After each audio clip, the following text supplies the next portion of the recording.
Hello दोस्तों। Good evening, नमस्कार। आप सभी का एक बार जो है फिर से बहुत बहुत स्वागत है आप सभी के अपने यूट्यूब चैनल परीक्षा की शिक्षा में।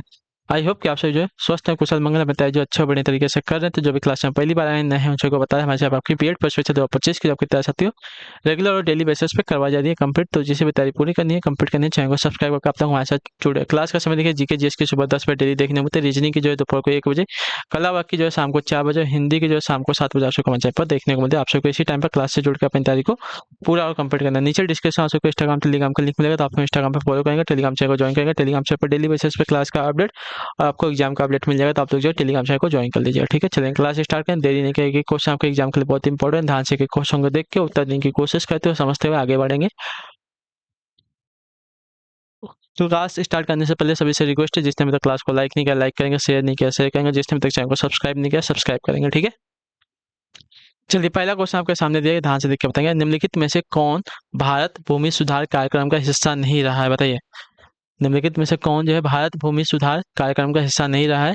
तो आपका राइट आंसर होगा कृषि जोतकर। ठीक है, ऑप्शन नंबर जो सी दिया गया आपका राइट आंसर होगा। ठीक है, जोतों की अधिकतम सीमा, जोतों की चकबंदी, जमींदारी उन्मूलन, ये सभी क्या है?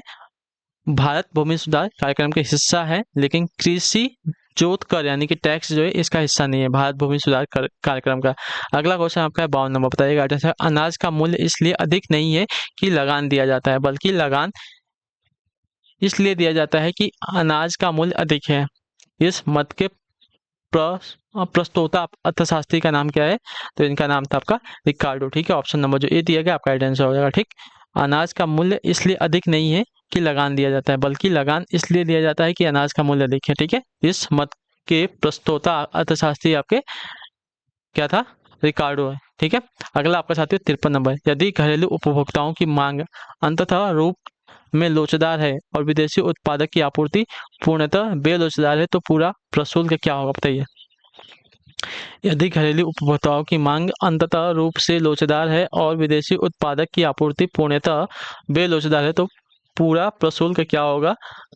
तो पूरा प्रशुल्क आपका हो जाएगा विदेशी उत्पादक द्वारा अदा किया जाएगा। ठीक है, ऑप्शन नंबर जो बी दिया गया आपका राइट आंसर होगा। ठीक है, यदि निर्यातकर्ता देश में पूर्ति बहुत बेलोच होगी और आयात करता देश में मांग बहुत अधिक बेरोजगार होगी, तो प्रशुल्क का पूरा भाग उत्पादकों को वहन करना पड़ेगा और ये सस्ते दामों पर उपलब्ध होंगे। ठीक है, चलिए अगले क्वेश्चन की तरफ बढ़ेंगे। आपका 54 नंबर उत्तर देने की कोशिश कीजिएगा। राइट आंसर होगा वित्त विधेयक वह विधेयक है जो क्या होगा?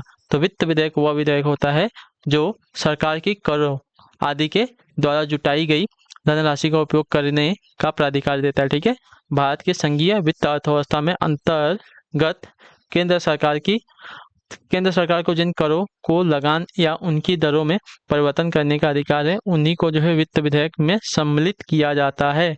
कर प्रस्ताव को प्रस्तुत करते समय जो कार्यपालिका को यह देखना होता है कि अनेक उत्पादक करों के बजाय जो है कुछ प्रमुख उत्पादक करों को ही वित्त विधेयक में सम्मिलित किया गया है। ठीक है,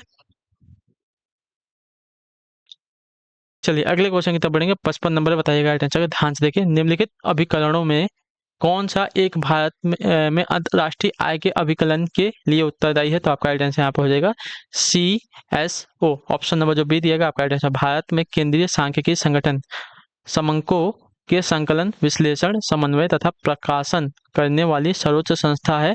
प्रोफेसर महालनोबिस की अध्यक्षता वाली समिति की सिफारिशों के आधार पर वर्ष 1951 में केंद्रीय सांख्यिकी संगठन की स्थापना केंद्रीय मंत्रिमंडल के सचिवालय में की गई।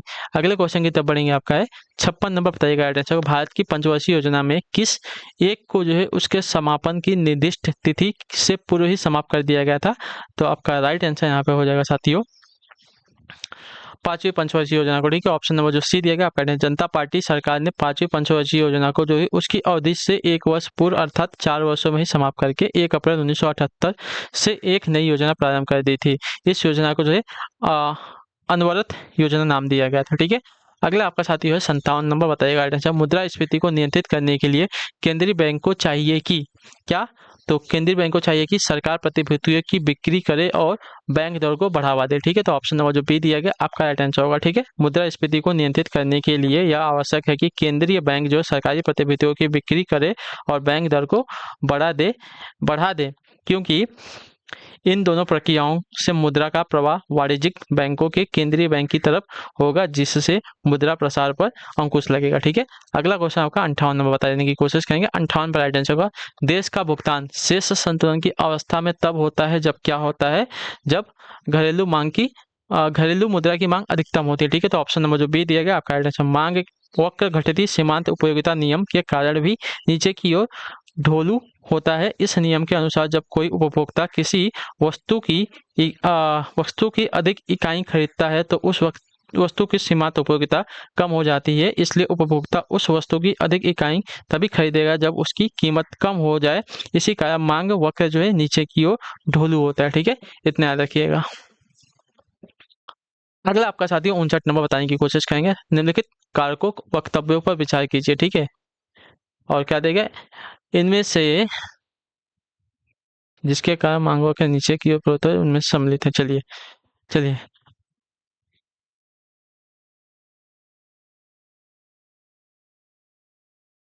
एक मिनट रुकिए, नहीं यहाँ पे थोड़ा सा गलत हो गया है। इसका ऑप्शन नंबर ए राइट होगा, बी नहीं। ठीक है, देश का भुगतान शेष संतुलन की अवस्था में तब होता है जब घरेलू मुद्रा की मांग उसकी आपूर्ति के बराबर होती है। बराबर बोला है ना, शेष कब संतुलन होगा, तो जब घरेलू मुद्रा की मांग उसकी आपूर्ति के बराबर होती है तब। ठीक है, चलिए निम्नलिखित कारकों का वक्तव्य पर विचार कीजिए। चलिए पहला दिया गया है आय प्रभाव और प्रतिस्थापन प्रभाव मिलकर उपभोक्ता की वस्तु को अधिक मात्रा को खरीदने की योग्यता और इच्छा में वृद्धि करते हैं, जिनकी कीमतों में गिरावट आ गई है। वस्तु में उत्पादन में वृद्धि, हाल समान सीमांत उपयोगिता का नियम, इनमें से जिस कारण मांग वक्र नीचे की वो प्रवृत्त होता है उनमें सम्मिलित होती है क्या, तो आपका राइट आंसर हो जाएगा ऑप्शन नंबर ए और ऑप्शन नंबर 3। क्या होता है, तो देखिए मांग वक्र घटती सीमांत उपयोगिता नियम के कारण भी नीचे की ओर ढोलू होता है। इस नियम के अनुसार जब कोई उपभोक्ता किसी वस्तु की अधिक इकाई खरीदता है तो उस वस्तु की सीमांत उपयोगिता कम हो जाती है, इसलिए उपभोक्ता उस वस्तु की अधिक इकाई तभी खरीदेगा जब उसकी कीमत कम हो। इसी कारण जो है वक्र नीचे की ओर ढोलू होता है। ठीक है, तो पहला और तीसरा वाला जो दिया गया आपका सिर्फ वही राइट होगा। चलिए अगले क्वेश्चन की तरफ बढ़ेंगे। 60 नंबर 60 नंबर किस गुप्त शासक को जो है विक्रमादित्य कहा जाता है, तो आपका राइट आंसर हो जाएगा चंद्रगुप्त द्वितीय को। ऑप्शन नंबर जो सी दिया गया आपका राइट आंसर होगा। ठीक है, किस गुप्त शासक को विक्रमादित्य कहा जाता है, तो चंद्रगुप्त द्वितीय को। अगले क्वेश्चन की तरफ बढ़ेंगे। 61 नंबर बताइएगा हड़प्पा सभ्यता में किसके प्रमाण नहीं मिले हैं, तो हड़प्पा सभ्यता में आपके जो है लोहे के अस्त्र के प्रमाण नहीं मिले, तो ऑप्शन नंबर आपका ए राइट हो जाएगा। ठीक है, अगले क्वेश्चन की तरफ बढ़ेंगे। आपका है 62 नंबर निम्नलिखित प्रकारों की आय पर विचार कीजिए। ठीक है, निम्नलिखित प्रकारों की आय पर विचार कीजिए। तो देखिए आरोही क्रम में उनके परिणाम का सही अनुक्रम भी हमें लगाना है। ठीक है, तो देखिए सबसे पहले देखिए आर्थिक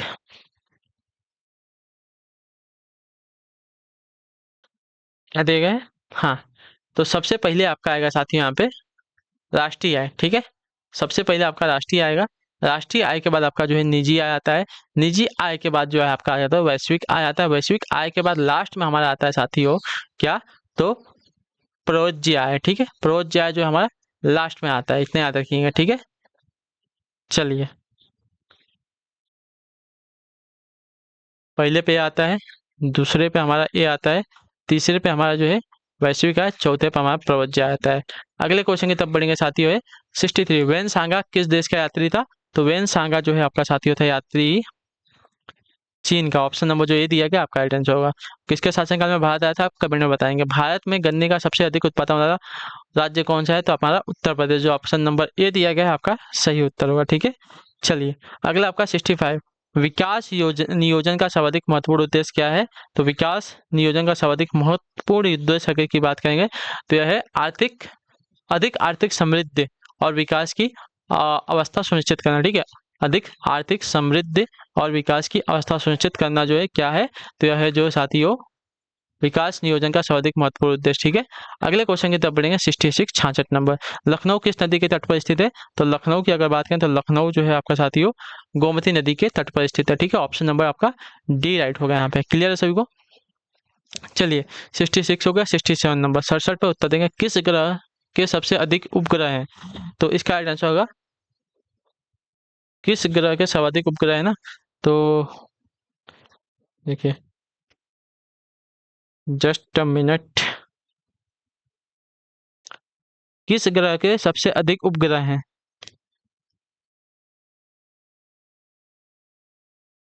तो आपका राइट आंसर हो जाएगा शनि ग्रह, ठीक है। क्लियर सभी को? इसके जो है 145 उपग्रह हैं, ठीक है। क्लियर सभी को? चलिए अगला आपका 68 नंबर 68 नंबर बताएंगे की कोशिश करेंगे। राइट आंसर, न्यूनतम प्रयास विश्लेषण किसके द्वारा विकसित किया गया है? तो यह विश्लेषण किया गया था एच लिविंगस्टीन के द्वारा। ऑप्शन नंबर जो ए दिया गया आपका राइट आंसर होगा, ठीक है। आर्थिक विकास का न्यूनतम क्रांतिक प्रयास सिद्धांत प्रोफेसर एच लिविंगस्टीन ने दिया था। इस सिद्धांत के अनुसार अल्प विकसित अर्थव्यवस्थाएं दरिद्रता के दुष्चक्र में फंसी होती हैं एवं प्रति व्यक्ति निम्न आय संतुलन स्थिति के इर्द गिर्द घूमती रहती हैं। इस दलदल से निकलने का मार्ग है एक निश्चित क्रांतिक न्यूनतम प्रयत्न जो प्रति व्यक्ति आय को उस स्तर तक बढ़ा दे जिस पर सतत विकास कायम रह सके, ठीक है। अगला आपका 69 69 नंबर, गिफिन वस्तुओं के संदर्भ में क्या होता है? तो गिफिन वस्तुओं के संदर्भ में आपका ऋणात्मक आय प्रभाव धनात्मक प्रतिस्थापन प्रभाव से अधिक होता है। तो ऑप्शन नंबर आपका यहाँ पे सी राइट हो जाएगा, ठीक है। गिफिन वस्तुओं के संदर्भ में ऋणात्मक आय जो है प्रभाव से धनात्मक प्रतिस्थापन प्रभाव अधिक शक्तिशाली होता है, जबकि कम निष्कृष्ट वस्तुओं के संदर्भ में ऋणात्मक आय प्रभाव के धनात्मक प्रतिस्थापन प्रभाव अधिक शक्तिशाली होता है, ठीक है। विभिन्न वस्तुओं के संदर्भ में क्या होता है? ऋणात्मक आय प्रभाव जो धनात्मक प्रतिस्थापन प्रभाव से अधिक होता है। अगला आपका 70 नंबर बताने की कोशिश करेंगे। रिकार्डे ने भविष्यवाणी की थी कि अर्थव्यवस्था स्थिर अवस्था में पहुंच जाएगी क्योंकि अर्थव्यवस्था में कृषि योग्य भूमि नहीं बचेगा, ठीक है। तो ऑप्शन नंबर जो ये दिया गया आपका आंसर है। रिकार्डे कहते हैं कि जब जनसंख्या बढ़ती है तो अनाज के लिए जो बढ़ रही मांग को पूरा करने के लिए घटिया किस्म की भूमि पर खेती की जाएगी, ठीक है।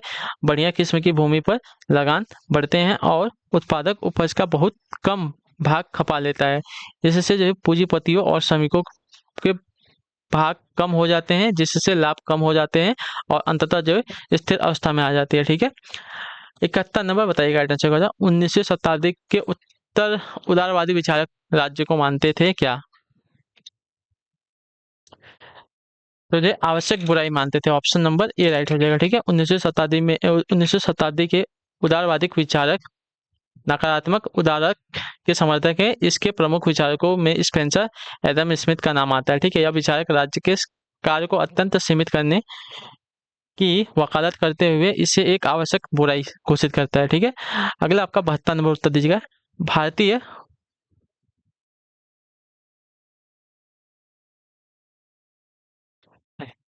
राजनीतिक व्यवस्था का स्वरूप निम्न में से कौन सा, बताइए। भारतीय राजनीतिक व्यवस्था का स्वरूप निम्न में से कौन सा था?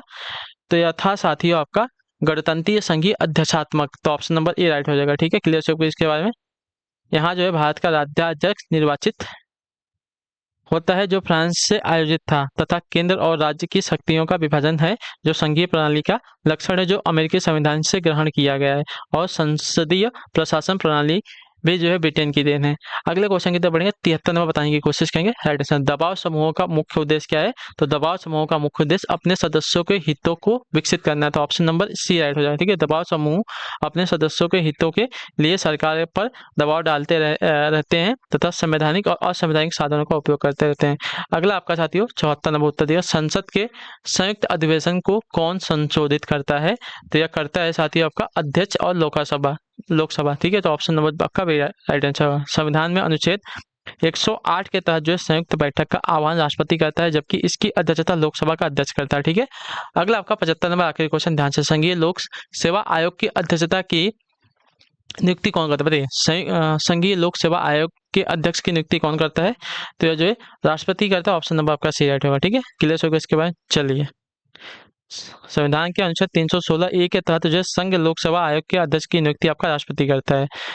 तो इसी के साथ जो आपकी क्लास है आज की यहाँ पे कंप्लीट होती है। आई होप कि आपको क्लास जो साथियों अच्छी लगी, पसंद है, क्लास को लाइक करें, चैनल को सब्सक्राइब और हमें जो कमेंट पर क्लास का जो आपको क्लास के हम आपसे मिलता है आपकी अगली क्लास है। तब तक के लिए टाटा बाय बाय, जय हिंद, जय भारत। आपसे क्लास से जुड़ने के लिए बहुत बहुत ही धन्यवाद साथियों।